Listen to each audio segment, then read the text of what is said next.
So Bambu Lab has just released their brand new budget-friendlier option for those of you who are looking to get into 3D printing. So the brand new A1 is a new bed slinger printer and it's compatible with their new AMS Lite system. So for those of you who are looking to get into multicolor 3D printing on a relatively decent budget, this might be the option for you, but in this video I'm going to explore just a little bit about the unboxing, the setup, and just my first thoughts on this printer from a tabletop gamer's perspective.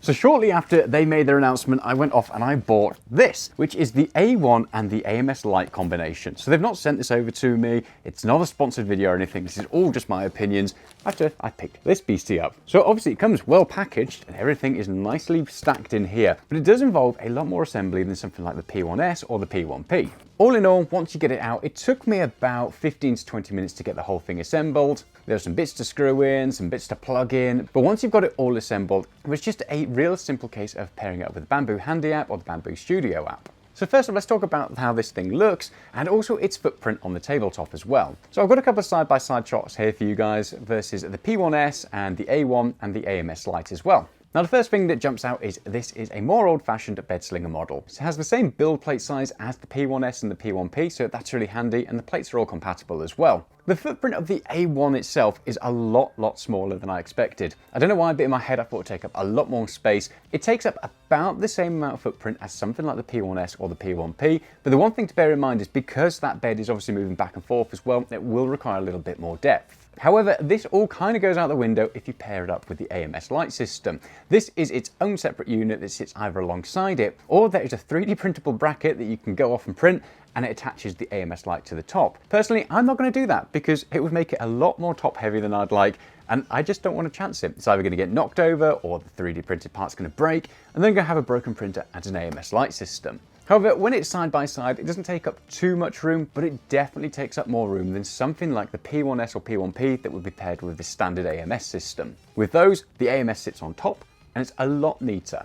And the other thing to consider, and this is really down to preference and who else lives in your household or your office, for example, is something like the P1P or the P1S just has a lot more curb appeals. So you're probably more likely to get partner approval for something like the P1S versus something like the A1 with the AMS Lite system sat next to it. The whole thing feels really robust. Everything feels quite nice. Nothing's wobbly, nothing's making noises, nothing's creaky. So that's always a big bonus. I also really like the look of the print head for some bizarre reason. It has this like little orb on the front of it and it kind of spins as it's doing its thing.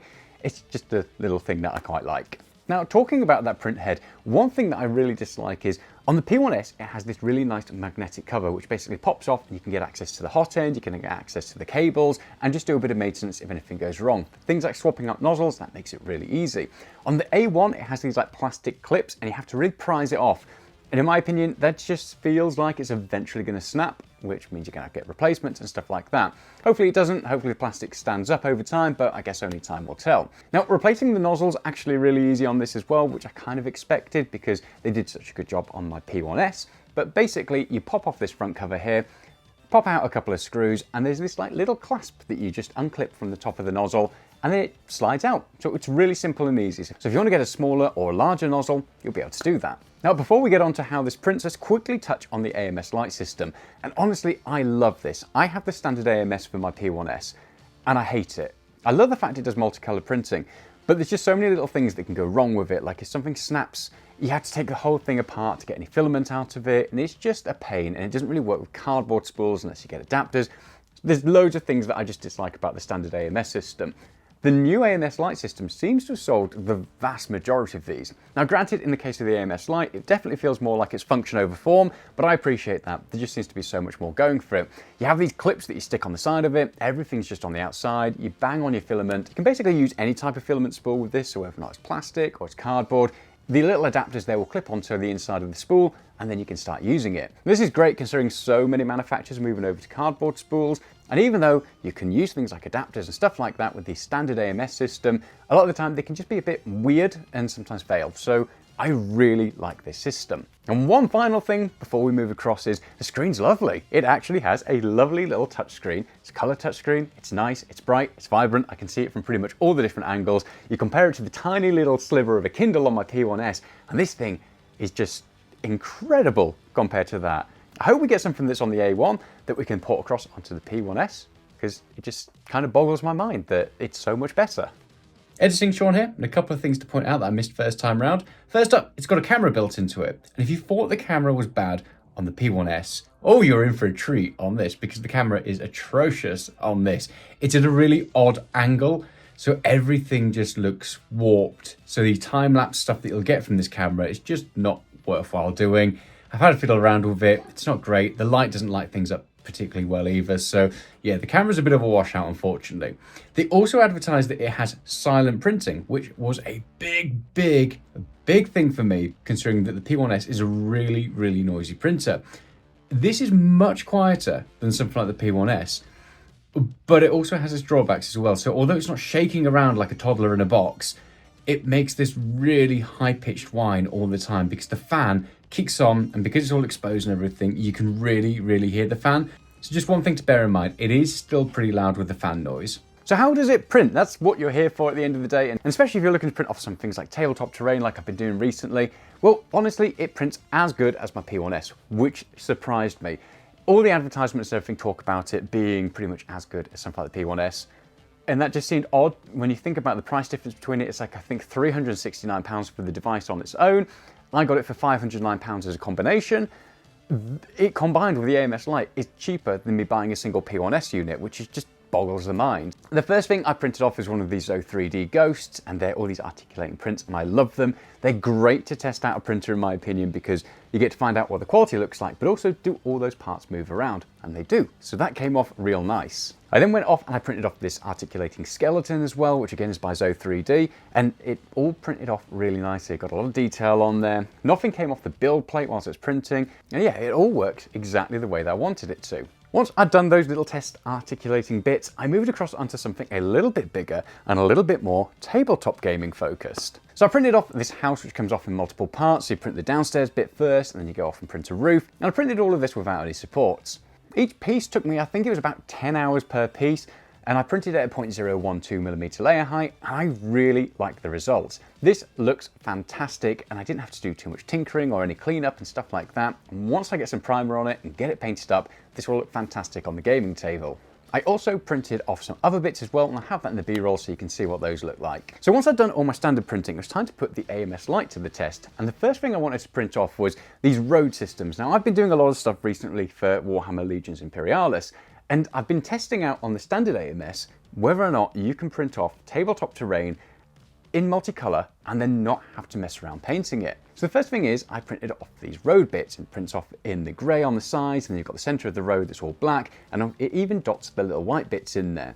Now this came off as good as the standard AMS with my P1S. The results look fantastic, and it did all the colour changes without too much of a fuss, and it came off looking great. The next thing I went over and did was printed off one of these buildings with a couple more extra bits in there. So this came off again looking fantastic. So it's one of these apartment buildings. It's got 4 different sets of colours in there, and it looks fantastic. This and the road would be perfect just to stick onto the gaming tabletop, and you'd be pretty much good to go.